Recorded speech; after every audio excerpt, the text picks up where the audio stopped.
مدرسے میں نماز پڑھتے ہیں تو گھر آ کے بھی نماز پڑھو. ان کی یہ خواہش ہے. آپ چھوٹے بچے بیٹھے ہیں جو حافظ قرآن ہے آپ میں سے، آپ ایمانداری سے بتائیں کہ بھی آپ گھر گئے ہوں اور آپ کی امی نے کہا چل بیٹا سورہ معارج شروع کر، چل بیٹا سورہ حدید شروع کر. کبھی ایسا ہوا؟ ان کو آتی ہی نہیں تھا سورہ معارج کیا ہے، سورہ حدید کیا ہے، سورہ احقاف کیا کرنا. وہ صرف آپ کا عمل دیکھیں گے آپ کرتے کیا ہیں. اگر آپ نماز پڑھتے ہیں ٹائم پر اور گھر میں تھوڑا سا قرآن کھول کے 10 منٹ بے شک 4 ورقے پڑھے 2 ورقے پڑھے، آپ کے ماں باپ کا دل ہو وہ اتنا بڑا ہو جائے. یا میرا بیٹا گھر آ کے بھی نماز پڑھ رہا ہے، قرآن پڑھ رہا ہے. اور میں ایک بات اکثر طلباء کہا کرتا ہوں، میں دبئی ہوتا ہوں، وہاں پر جو بچے ہوتے ہیں چھوٹے جیسے تم بیٹھے ہو، یہ بچے اپنے باپ کا ماتھا چومتے ہیں. جب بھی سلام لیتے ہیں، سلام لے کے فوراً وہ بچہ اپنے باپ کا ماتھا چوم کے جاتا ہے. اور اتنی خوشی ہوتی ہے اس کے والد کو کہ میرا بیٹا میرا ماتھا چوم کے جا رہا ہے. ہم یہ کام نہیں کرتے لیکن کرنا چاہیے. قاسم علی شاہ آپ نے شاید نام سنا، یہ بچے جانتے ہوں، نیٹ پہ آتا ہے، بڑی باتیں لکھتا ہے، وہ اچھا انسان ہے. وہ کہتا ہے میں کبھی اپنے باپ کو جب بھی جا کے نہیں ملا تھا، سلام سلام ایسے ہوتا ہے. انہوں نے وہ کیوں چھپایا ہوا ہے؟ کیا بات ہے؟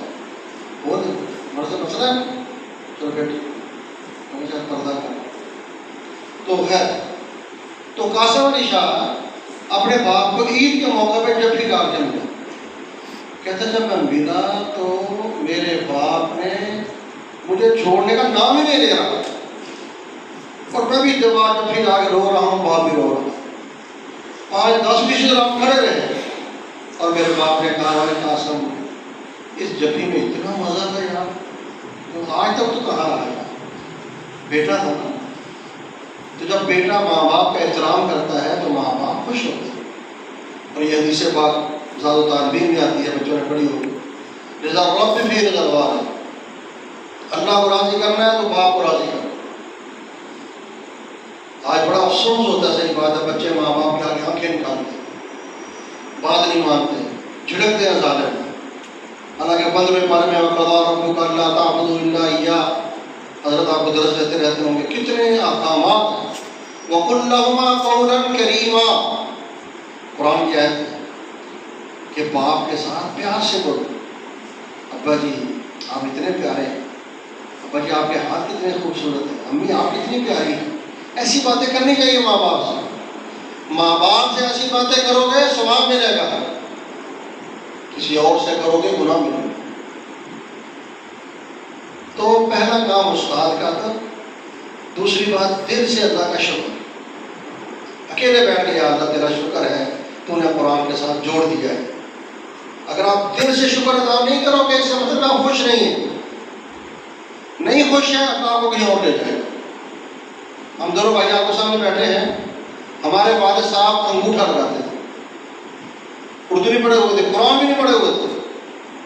ہم نے خود دورہ حدیث کرنے کے بعد اپنے ابا جی کو چلا لگوایا جماعت کے ساتھ تاکہ ان کو نماز آئے. لیکن ہم اس بندے کی سوچ پہ حیران تھے. ہمیں پڑھایا، گرمی ہوتی تھی ہمیں وہ دودھ پہ لسی پلاتے تھے، مدرسے لے کے جاتے تھے. 1-1.5 کلومیٹر کے فاصلے میں ہمارا مدرسہ تھا. سردی ہوتی تھی ہمیں وہ گرم دودھ کر کے دے جاتے تھے. ہم چھوٹے بچے تو پڑھتے تھے، ہم نے دودھ لے کے رکھ دینا کمرے میں، عشاء کا گرم کر کے پینا. ہمارے خوابوں کیا نہیں تھا کہ دودھ پتلا کیسا ہوتا ہے، گاڑا کیسا ہوتا ہے. ابھی اس عمر میں ہمارے کلاس فرینڈوں میں ملے، ہم سے معافیاں مانگتے ہیں، بھائی آپ معاف کر دیں یار، میں تجھے کیا کیا معافی مانگتے ظالمہ. کہتا ہم نے آپ کا دودھ بڑا پیا یار، اور بھی شرم نہ ہو. کہتا آپ رکھ کے چلے جاتے تھے، ہم پائیا تجھے نکال کے پائیا پانی ڈالتے تھے.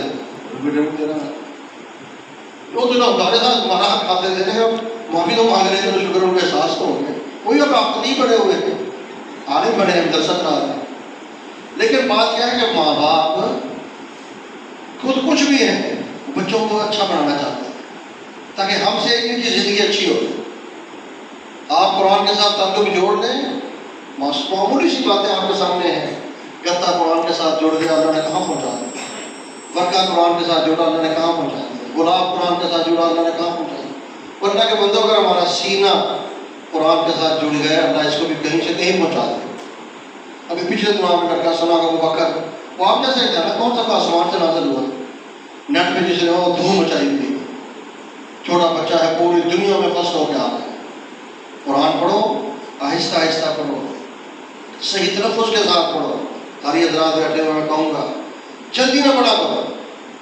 یہ جو ہمارے عادت ہے نا جی، آدھا بڑا سنا لیا 10 منٹ میں، غلطیاں کتنی آئی ہیں 20-25، کل سا 2 غلطیاں آئی ہیں، چلو چلتا ہے نظام۔ ایک جھوٹ کا گناہ، اور یہ جھوٹ کیوں بولتے ہیں؟ بچوں کو ڈر ہوتا ہے کہ ایسا ماریں گے۔ اگر کار صاحب سے بیٹا میں نہیں ماروں، مجھے سچ بولا کرو، بچے سچ بتانا شروع کرتے ہیں۔ کیوں حضرت؟ یعنی استاد کے ڈر سے بچہ جھوٹ بولتا ہے۔ اور کئی بار کیا کرتے ہیں، سپارہ سناتے بھی نہیں ہیں۔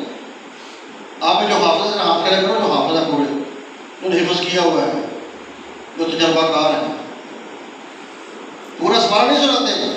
اعوذ باللہ پڑھ کے چل بھی شروع ہو گئے، عمران خان ایسے کر رہے ہیں، نواز شریف ایسے کر رہے ہیں، ایسے کر رہے ہیں، چلو 10 منٹ ہو گئے، سارا پارا ختم ہو گیا۔ ایسے ہوتا نہیں ہوتا؟ ہوتا ہے، ہم خود کرتے رہے، لیکن اللہ تعالیٰ ہمیں معاف فرمائے، نہیں کرنا چاہیے۔ ہم آپ کو سمجھا رہے، تھوڑا پڑھو، صحیح پڑھو، ثواب ہے۔ زیادہ پڑھو گے، غلط پڑھو گے، گناہ ملے گا۔ ایک حرف پڑھو، ایک صفحہ پڑھو قرآن کا، صحیح پڑھو، اللہ خوش ہوگا، اللہ آپ کو ضرور ثواب دے گا۔ میں شارجہ میں ہوتا ہوں، وہاں جب قرآن حضرات تلاوت کرتے ہیں، اتنا دل خوش ہوتا ہے، یقین کریں۔ وہ بھی ہمارے جیسے ہی ہے، آسمان سے نہیں پڑھ گیا ہے، ٹک ٹک کے پڑھتے ہوتے ہیں پرانے پاک۔ تراویح وہاں سنتے ہیں، مزہ آتا ہے۔ وہاں ہر نماز بڑے اسپیکر میں ہوتی ہے، بڑا اسپیکر چلتا ہے، 5 نمازیں بڑے اسپیکر میں ہوتی ہیں، لیکن وہ بچپن سے کرتے آئے ہیں، اللہ نے کہاں سے کہاں پہنچا دیا ہے۔ تو استاد کا ادب احترام ذمہ کر لو، قرآن کا ادب احترام ہو، اور قرآن کے ساتھ دل سے محبت۔ میں چھوٹی سی مثال دے کے بات ختم کرتا ہوں۔ یہاں پر اگر میں